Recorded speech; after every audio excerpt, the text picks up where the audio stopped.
Hello, this is going to be my lesson 5 video on creating graphs. So I'm going to do dot plot and scatter plot in this video and a bar graph and histogram in a second video most likely. So if I was going to make a dot plot, the first thing I would need is some data and what I'm measuring. It could be qualitative or quantitative. I know the one I gave you I think is qualitative. Either way, I'm gonna make one for see, hairstyle. We're gonna do one for hairstyle. So I'm gonna have my shaved. I'm gonna have just hairstyle 1, hairstyle 2, hairstyle 3, and hairstyle 4. Hairstyle 1, that's a bob, mohawk. For 2. 3 is your Caesar, which I think I spelled wrong, but whatever. I don't know. It's not that. And then the last one is bald. So my dot plot, we had, the bob was hot this year, lots of bobs. Mohawk, not hot. Caesar was just obnoxiously hot. Everyone and their mom probably had this haircut. And then, we have our principal here. So overall, we've got our dot plot. This is going to be how many people had each hairstyle. And this is how I would create it. Alternatively, I would look at the data I had. So I know, like, for the data I gave you, I would just count how many of these did I have. 1, 2, 3, 4, 5, 6, 7, 8. So 8. So that's how I figured that out. And then I had 3 of these. And then my misspelled Caesar had 1, 2, 3, 4, 5, 6, 7, 8, 9, 10, 10, and then 1. So this is how I would make a dot plot. I would look at how many of each I had and make some dots. So the scatter plot is another one where you're going to have the data.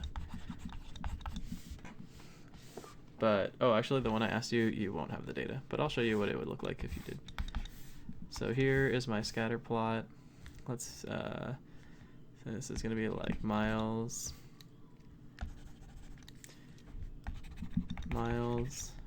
ran. And this is going to be number of students. This is going to be per week. So I'm going to have my miles ran, and then let's make it kind of vaguely positive, vaguely strong. So that's what this would look like. This is kind of like strong. This is like not, this is definitely linear. I would say this is linear, weak, and what's, oh, and it's definitely positive.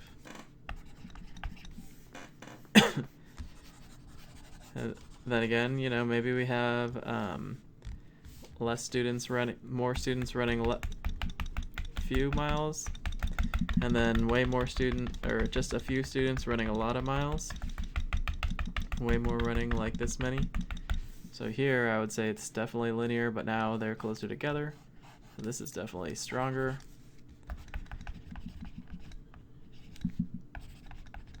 Wrong. And then I would say it's negative now. It's going down. And then, maybe the data, we were looking at the data and it was like, we have everyone's bored at home.